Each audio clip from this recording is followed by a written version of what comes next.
Post-war Germany in 1945 was a rough place. A country divided between East and West needed economic direction to get back on its feet and towards a new identity. With the country split into Allied zones of occupation, the British found themselves administratively responsible for the areas surrounding the industrial heartland and the Ruhr Valley, including the headquarters of Volkswagen in Wolfsburg, Germany. Getting a country back on its feet is no easy task, and with the Ruhr Valley spanning a large area, the Allies needed a light vehicle that could help move the country forward. In August of 1945, British Major Ivan Hurst made his way to the heavily damaged Wolfsburg factory. Originally looking for a place to use as a vehicle maintenance facility, he made an interesting discovery. Sitting alone on the assembly line, perhaps the wildest garage find of the century, sat the prototype Volkswagen KDF wagon, the prototype Beetle. Impressed by its simplicity and engineering and recognizing the light vehicle deficit, he had his team complete the build to bring it to life. With a hefty coat of khaki paint, he drove it personally all the way back to headquarters where he pitched the concept to the British military government.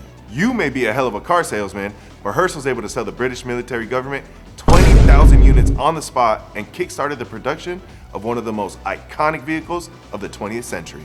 For the next 4 years, Hurst and the British Army were able to guide civilians and those displaced from the war in resurrecting the Volkswagen brand. Before returning it to German control, the factory and the brand were attempted to be given away in reparations. However, outside of Germany, few found the vehicle impressive. Henry Ford II even described it as a noisy vehicle that's not worth a damn. Volkswagen began in 1946 to produce the vehicle en masse, reaching 1 million units by 1955. The economies of the world had caught up with the post-war success, and in 1949, Volkswagen expanded into the US markets with Volkswagen America. The launch was far from successful, with only 2 units sold in the first year. They quickly sought help from the major New York marketing firm Raddy Media, Doyle Dane and Birnbach, and launched the legendary marketing campaigns of Think Small and Lemon, the exact antithesis of the current consumerist culture of the 1950s. While major US brands advertised their larger-than-life, high-level driving experience, Volkswagen went minimalist, advertising the benefits of the mundane. To this day, DD&B's campaign is noted as the greatest advertising campaign of the 20th century. By the 60s, the Bug was hit. It became the perfect, quiet political statement against corporate America.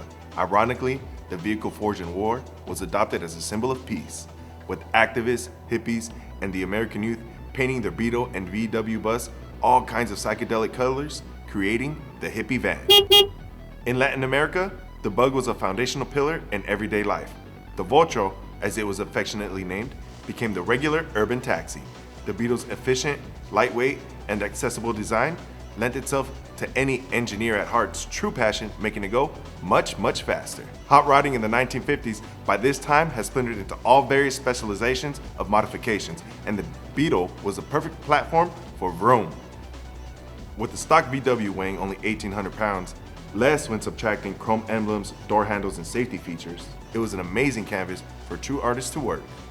The overall look of the modified Bug birthed the California look, with a rake profile, eensy tiny front wheels, and fortified magnesium alloy EMPI or BRM rims to handle the speed. While the US developed that jet engine, hot rodders developed dual carbonated, bored out, or turbocharged air-cooled engines throwing 150 to 300 horsepower, an almost 5 to 10 times improvement from the 36 horsepower stock engine. Whoa! While Volkswagen was going through its European resurrection, a long battle of identity within the American Southwest was raging. Segregation and mob violence had targeted brown and black communities across the US, and Mexican Americans found it increasingly difficult to express themselves artistically and culturally. Under these constraints, the counterculture Pachuco movement began. This movement focused on individual expressionism. The common language became Galo. The zoot suit was a representative style of the era. A large suit overcoat with a flashy fedora and baggy pants, this style resulted in friction between the mainstream white-dominated culture and even came to blows where the Pachuco were violently stripped of their zoot suits. This action cemented an identity of unabashed expression and laid the groundwork for the Chicano movement. The Chicano art movement gave the perfect opportunity for Mexican-American mechanics, hobbyists, and artists to develop their own cars, forging a culture of highly detailed art cars with incredible personality. These highly detailed jaw-droppers serve dual purpose, including bringing attention to the movement itself, with many lowrider clubs sponsoring events and fundraisers for the United Farm Workers Union. From cars to trucks to bikes, one thing stood out among all these beauties. They were almost scraping the road. The lowrider was born. By the late 70s and early 80s, first-generation Latinos had entered the world of slow and low. Yet, the financial bar of the earlier generation cars made it hard to get into the scene. If only a company had mass manufactured a cheap, reliable vehicle for the average Jose. Enter the Vocho.